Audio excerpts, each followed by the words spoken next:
untuk video saya kali ini saya akan membahas tentang troubleshooting namanya. Jangan sampai di skip ya, karena kalau sampai Anda skip Anda bisa ketinggalan penjelasan dari saya. Karena ini penting ya, perlu Anda ketahui tentang kalibrasi injection pump. Itu saya pernah merakit sebuah mesin truk ya, seperti Mitsubishi dan Nissan, itu menjadi sebuah genset. Saran dari saya ya, barangkali ini di antara teman-teman ini ada yang bosan lihat muka saya, saran saya, taruh saja HP-nya di meja, pengeras suaranya diperbesar, jadi teman-teman itu cukup mendengarkan penjelasan dari saya saja. Pertanyaan yang pertama itu, saya disuruh menaikkan tekanan nozzle, apakah boleh?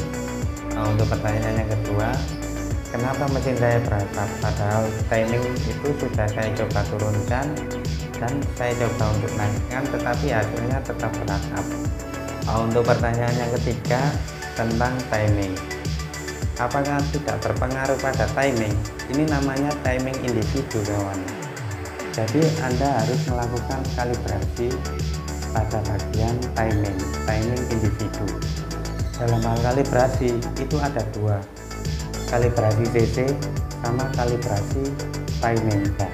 Jadi saya bisa melakukan timing individu ini live di engine. Jadi nanti teman-teman lihat sendiri ya, di situ saya melakukan pengukuran noken ya, noken bottom 4 silinder kondisinya bekas.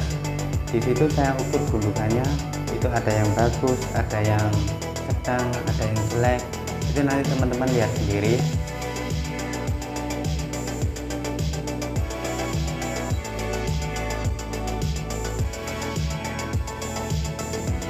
Oke kawan, untuk video saya kali ini saya akan menjelaskan tentang prinsip dan cara kerja sebuah injection pump ya.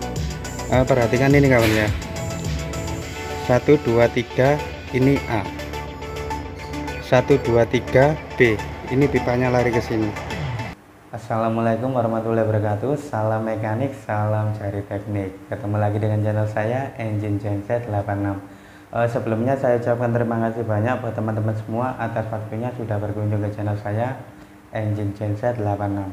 Nah, untuk channel saya ini kawan ya, dalam hal mengunggah sebuah konten video, saya usahakan dalam waktu 5-6 hari ini saya akan selalu mengunggah sebuah konten tentang engine dan troubleshooting. Itu pun tergantung dari jam kerja saya kawan ya, karena status saya sendiri ini masih terikat dengan sebuah perusahaan perakitan genset. Jadi saya ini masih terikat ya. Kalau memang saya itu tidak ada job kerja luar ya, saya akan secepatnya untuk mengunggah sebuah konten tentang engine. Tetapi kalau seperti minggu-minggu ini ya, sepulangnya dari tempat kerja saya, ini saya masih gas ya, gas lagi langsung ke lokasi job kerja luar. Jadi biasa saya sering terlambat pulang ke rumah, biasa pulang malam. Nah, untuk video saya kali ini saya akan membahas tentang troubleshooting kawan ya. Jadi kali ini saya akan mencoba review tentang injection pump, tetapi yang saya review itu pada bagian noken as atau yang biasa disebut dengan camshaft ya. Nah, nantinya saya juga akan sedikit menjelaskan tentang cara kerja sebuah injection pump. Sebelumnya pernah ada pertanyaan kepada saya ya, ada 3 orang teman ini di YouTube menanyakan kepada saya, ada 3 pertanyaan, tetapi pertanyaan tersebut itu sudah saya jawab melalui pesan ya. Nah, kali ini saya akan mencoba menjawab pertanyaan tersebut melalui review secara langsung. Oke kawan, tonton terus video saya sampai dengan selesai, jangan sampai di skip ya, karena kalau sampai Anda skip Anda bisa ketinggalan penjelasan dari saya. Karena ini penting ya, perlu Anda ketahui tentang kalibrasi injection pump. Nah, untuk injection pump truk dan genset itu sebenarnya sama saja kawan, selama masih menggunakan sistem mechanical injection pump. Saya bisa bilang seperti ini karena sebelumnya ya, bukan di bengkel genset saya yang sekarang, tetapi bengkel genset saya yang lama, itu saya pernah merakit sebuah mesin truk ya, seperti Mitsubishi dan Nissan, itu menjadi sebuah genset. seperti 6D14, 6D16, 8DC9, 8M20. Terus untuk nisannya itu RD8 sama RD10 itu pernah saya rakit menjadi sebuah genset. Makanya saya bisa bilang injection pump truk dan genset itu sama saja selama masih menggunakan sistem mekanikal. Jadi yang dibutuhkan pada genset itu ya bukan RPM, melainkan torsi, tenaga. Jadi supaya ini ya pada saat kena beban, apalagi beban kejut, itu genset tersebut itu tidak sampai drop. Jadi yang dibutuhkan itu torsi bukan RPM kalau di genset ya. Oke kawan, tonton terus video saya sampai dengan selesai, jangan sampai di skip ya. Supaya teman-teman itu tidak sampai ketinggalan pengarahan dari saya, penjelasan dari saya, jangan sampai di skip. Saran dari saya ya, barangkali ini ya, di antara teman-teman ini ada yang bosan lihat muka saya, saran saya, taruh saja HP-nya di meja, pengeras suaranya diperbesar, jadi teman-teman itu cukup mendengarkan penjelasan dari saya saja, tidak perlu lihat muka saya. Oke, langsung saja kita lanjut ke 3 pertanyaan ini ya. Untuk 3 pertanyaan ini sebelumnya sudah saya pernah jawab melalui pesan, tetapi kali ini saya akan mencoba menjawabnya melalui review. Jadi 3 pertanyaan ini dari 3 orang yang berbeda. Oke kawan, pertanyaan yang pertama itu, saya disuruh menaikkan tekanan nozzle, apakah boleh? Untuk pertanyaan yang kedua, kenapa mesin saya berasap padahal timing itu sudah saya coba turunkan dan saya coba untuk naikkan tetapi hasilnya tetap berasap. Untuk pertanyaan yang ketiga tentang timing. Nah, untuk kategori pertanyaan kedua dan ketiga ini saling berkaitan kawan ya. Jadi saya akan menjawab pertanyaan pertama dulu. Semisal gini kawan ya, teman-teman itu tahu tekanan nozzle itu seumpama ya, standarnya itu 160 bar, akhirnya teman-teman itu disuruh naikkan menjadi 200 bar dengan alasan supaya hasil pengabutannya itu lebih bagus lagi. Sebelumnya saya garis bawahi dulu ya, memang betul semakin tinggi tekanan nozzle hasil pengabutan itu semakin bagus. Tetapi kalau teman-teman udah tahu standarnya ya, seumpama 160 bar, semisal teman-teman itu disuruh menaikkan menjadi 200 bar, nah teman-teman itu saya kasih saran ya, jawabnya itu gini. Semisal ya, bagaimana kalau untuk tekanan nozzle ini tidak saya setel 200 bar ya, melainkan menjadi 250 bar. Nah seumpama ya orang tersebut bilang ya nggak apa-apa, jangan diikuti, karena orang tersebut itu tidak tahu prinsip dan cara kerja sebuah mesin diesel ya, jangan diikuti. Nah seumpama orang tersebut, Anda waktu bilang ya saya naikkan menjadi 250 bar, nah kalau orang tersebut bilang jangan, nah istilahnya di situ kan istilahnya ada penolakan ya. Nah penolakan ini dalam arti dia itu udah tahu efek sampingnya, makanya dia bilang jangan. Nah di situ Anda tanya balik, kenapa? Kalau Anda kan menyarankan 200 bar, kalau saya naikkan 250 bar itu supaya lebih bagus lagi pengabutannya, enggak boleh, itu kenapa? Nah kalau orangnya bilang jangan, berarti kan istilahnya itu ada penolakan. Nah penolakan ini kan ada istilahnya itu seperti dia itu tahu efek sampingnya itu kalau dinaikkan menjadi 250 bar itu yang terjadi pada injection pump itu seperti apa dia tahu. Nah itu saran dari saya. Untuk pertanyaan yang kedua, yang tadi itu pertanyaan yang kedua itu mesin saya berasap ya, padahal sudah saya rubah timing, saya turunkan, saya naikkan. Nah saya akan menjelaskan tentang timing ya. Mungkin teman-teman itu memasang injection pump, ini namanya kalau saya bilang ya timing keseluruhan, jadi keseluruhannya. Nah kali ini saya akan membahas tentang timing individu. Timing individu itu berada pada bagian injection pump. Misal gini kawan ya, kita tentang mesin 4 silinder aja dulu ya. Semisal ini nokennya injection pump ya, gundukan nokennya. 1 2 3 4 gundukan, karena 4 silinder ya, gundukan noken atau yang biasa disebut camshaft atau noken as bospom ya. Ini seumpama gundukan noken, ini pelunyernya, dia berada di atasnya sini. Saya tanya, gundukan noken ini bisa aus enggak? Seumpama ini ya, ini ausnya banyak, parah, ini ausnya sedikit, ini ausnya sedang, ini ndak aus.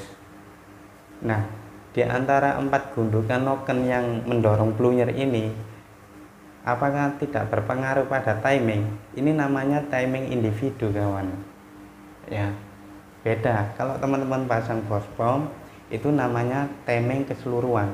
Oke kawan, semisal ya pada saat teman-teman itu melakukan proses pemasangan injection pump, semisal timingnya 19 derajat ya, teman-teman ini pasang injection pump, ini namanya timing keseluruhan kawan ya. Nah, timing keseluruhan itu dalam arti dia itu melayani semua silinder, bukan satu silinder saja ya, semua silinder. Jadi seumpama teman-teman pasang 19 derajat ini, dia melayani semua silinder. Nah, kali ini saya akan menjelaskan tentang timing individu. Nah, timing individu ini dia berada pada bagian camshaft injection pump atau yang biasa disebut noken as ya, noken as bospom. Semisal ini kita bicara 4 silinder dulu kawan ya. Semisal ini gundukan noken bospom ya, 4 silinder, jadi gundukan nokennya ada 4. Di sini terdapat pelunyer pada bagian atas gundukan noken. Semisal ini ya, silinder 1 ini ausnya gundukan nokennya arah. Silinder 2 gundukan nokennya tidak terlalu parah ya. Silinder 3 ini masih bagus. Silinder 4 dia ausnya malah parah. Nah, di sini yang terjadi di 4 gundukan ini terjadi aus, berarti berpengaruh pada timing individu per silinder kawan ya. Nah, dengan adanya ini, walaupun Anda sudah melakukan proses timing sesuai standar seumpama 19 derajat ya, timing individu ini ya, umpama ini gundukannya ausnya parah ya, berarti di sini ada perubahan pada bagian timing individunya. Jadi Anda harus melakukan kalibrasi pada bagian timing individu. Nah, saya akan sedikit menjelaskan kepada teman-teman ya. Mungkin sebagian teman-teman ini ada yang tidak mengetahuinya. Dalam hal kalibrasi itu ada 2, kalibrasi CC sama kalibrasi timing.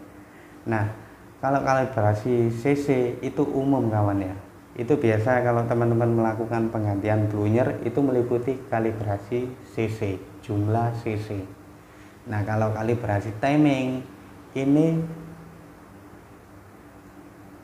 ya, tujuannya untuk memperbaiki timing pada gundukan noken yang aus. Nah, biasanya kalau gundukan nokennya ini udah parah, pasti Anda disarankan untuk mengganti noken as bospom ya. Jadi saya bisa melakukan timing individu ini live di engine, tetapi untuk injection pump yang jenis seperti ini kawannya,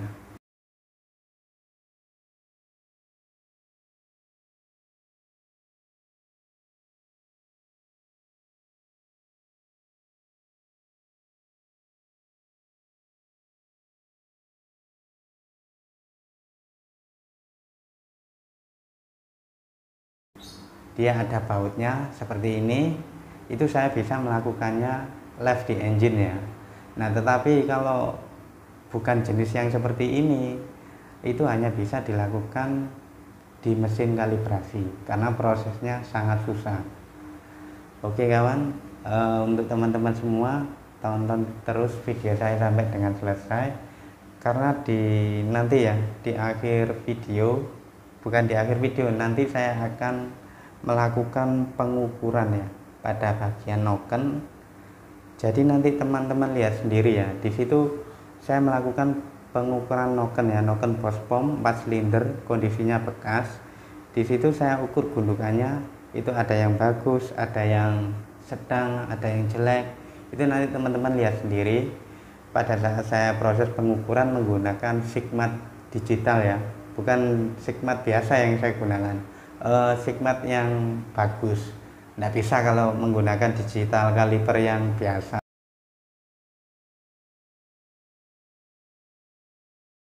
harus yang kualitasnya itu presisi ya dalam untuk pengukuran. Oke kawan, untuk pertanyaan kedua dan ketiga itu saling berkaitan, jadi teman-teman tonton terus video saya sampai dengan selesai. Jadi untuk pertanyaan 1, 2, 3 ini saling berkaitan. Oke, tonton terus video saya sampai dengan selesai, jangan sampai di skip. Oke kawan, kebetulan ini saya ada bahan ya untuk materi noken Bospom punya mesin 4 silinder ya. Ini bekas penggantian kawan, kondisinya sudah aus. Oke, pertama-tama kita coba untuk ukur dulu ya gundukan noken nomor 1. Nah, pada bagian ini masih terlihat bagus. Nah, untuk gundukan noken nomor 2 ini sudah terlihat aus kawan. Pada bagian gundukan nomor 3 ini terlihat lebih aus lagi daripada nomor 2 tadi. Nah, untuk pada bagian gundukan noken nomor 4 ini dia ausnya ini malah paling parah kawan. Nah, untuk hal seperti ini itu bisa mempengaruhi timing individu per silinder kawan ya. Jadi biasa teman-teman itu kalau melakukan couple injection pump ya, pasang timing itu namanya timing keseluruhan. Nah, kalau pada bagian noken injection pump ini namanya timing individu per silinder. Jadi biasa buat teman-teman ya yang kalibrasi injection pump ke bengkel Bospom ya, kalau gundukan nokennya itu sudah parah ausnya, biasa teman-teman itu nantinya akan disarankan mengganti noken baru ya, karena sudah tidak bisa diperbaiki untuk setelan timingnya. Apalagi buat teman-teman ya yang hobinya suka telat ganti oli. Nah, untuk titik ausnya itu cepat aus kawan ya, jadi jangan sampai sering telat ganti oli.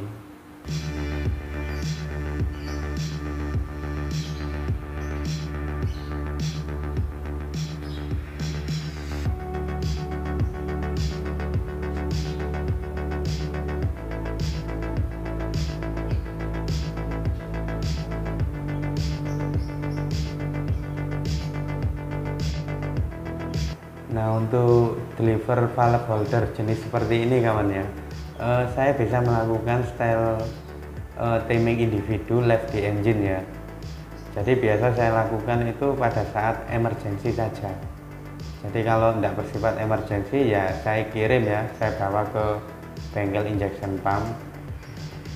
Ilmu itu tidak ada yang gratis kawan ya, ilmu itu bayar, karena kita sekolah itu juga bayar ya. Jadi ilmu itu tidak ada yang gratis. Saya melakukan timing individu left di engine seperti ini dari perusahaan juga tidak dapat apa-apa, jadi percuma, mending saya kirim ke bengkel saja ya. Nah, untuk posisinya seperti ini. Untuk di bagian bawah plunger ini dia masih terdapat tapet kawan ya. Dia tapet tersebut itu masih ada rollernya. Nah, untuk bahan tapet roller ini saya tidak ada, jadi dia posisinya itu seperti ini kawan.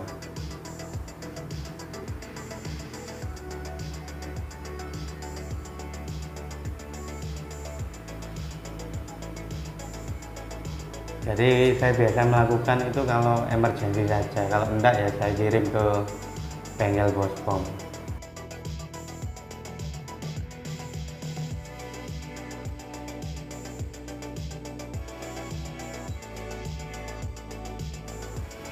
Nah, untuk pada bagian ini kawan ya, ini adalah alur kawan, alur solar yang akan masuk ke dalam silinder. Nah, ini posisi ngegasnya seperti ini. Nah, untuk posisi ini ini adalah yang menentukan ya jumlah cc yang akan masuk ke dalam silinder. Nah, solar tersebut dia akan masuk melalui alur ini kawan. Nah, setelah masuk melalui alur ini, dia akan masuk ke celah bodi plunger pada bagian atas ini kanan kiri.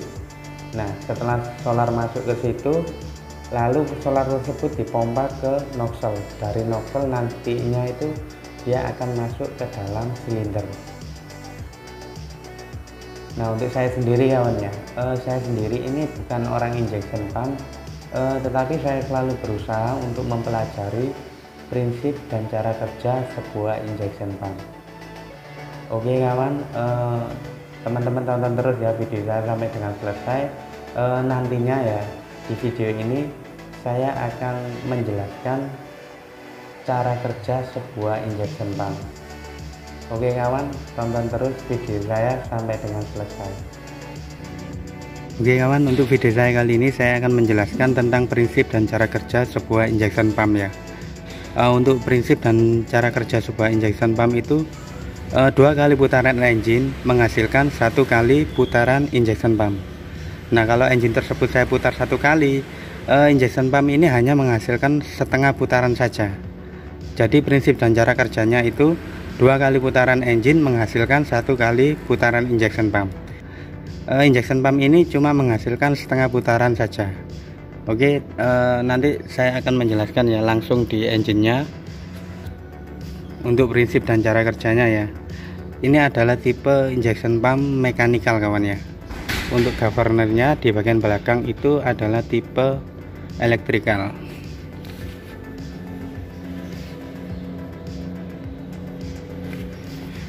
Oke kawan, langsung saja kita lihat ke bagian mesinnya. Ini engine V12 kawan ya. Ini posisi top 1 ya. Untuk bagian sini ini adalah B kawan ya. Yang silinder bagian sana ini A. 6 silinder sebelah sini kita anggap A, sebelah sini B. Untuk fairing order ya, untuk fairing order setiap injection pump itu berbeda-beda. Perhatikan ini kawan ya, 1 2 3 ini A, 1 2 3 B. Ini pipanya lari ke sini. Nah, ini bagian belakangnya ini beda. Ini A, ini B, ini A, ini B, A, B. Jadi setiap injection pump itu berbeda-beda. Ada yang sistemnya itu A B A B A B A B ya sampai belakang. Ada juga yang seperti ini 1 2 3 A 1 2 3 B. Nah, bagian belakangnya lagi A B A B A B. Nah, ini pipanya larinya ke silinder bagian B. Oke kawan, sekian dulu dari saya. Untuk lebih jelasnya teman-teman bisa lihat di deskripsi video saya.